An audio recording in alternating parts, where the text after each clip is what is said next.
YWCA Northeastern New York has an amazing mission. It's to eliminate racism, empower women, and promote peace, justice, freedom, and dignity for all.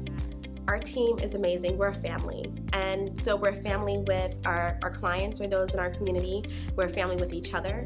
And so we're all just kind of working together to make our community stronger. The staff at the YW are unbelievable. They are devoted, they're passionate, and they do their job, and many times flying under the radar.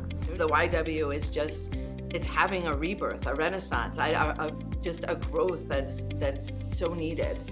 Where for a very long time we were doing great work, and we've always done great work. Our domestic violence, our early learning, our housing, that is all needed. We rarely have openings, so that tells me that we are absolutely a necessity in the community, but we also run a waiting list, so that tells me there's still more need.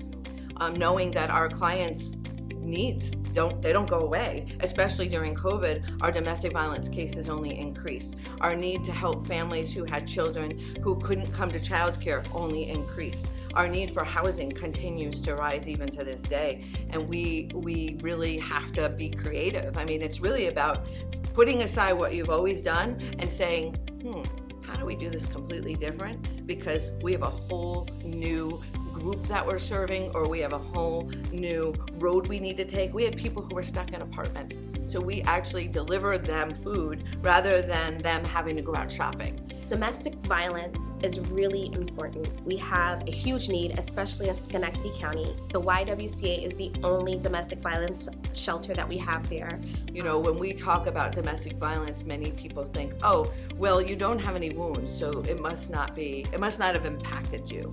And that's so not true, because it affects your whole body, your whole mind, your whole spirit. And then how do you recover from that? If you've been in an abusive relationship for 10 years, how do you then recover? It's not a one-day fix. You know, this is something that regardless of age, regardless of, gender, regardless of background, you have women who are dealing with domestic violence, and you probably wouldn't even know it, but knowing that there is an organization like ours out there, it's just really important, I believe, and it kind of gives you, especially nowadays, it kind of gives you hope in humanity. We are providing a family and a harbor and a beacon for folks who are looking for safety, or a new life, or a new career, or safety for their children, or learning experiences. All of that you get at the YW. What it really does mean to us as a team is validation, because many times we're behind the scenes working with all kinds of community partners, the police department, the DA's office, SCAT, Bethesda House, City Mission, and we're just doing the work. And so people are like, oh, the community looks really great. But when you look back, you take a step back and you say, we were part of that. We're part of that change.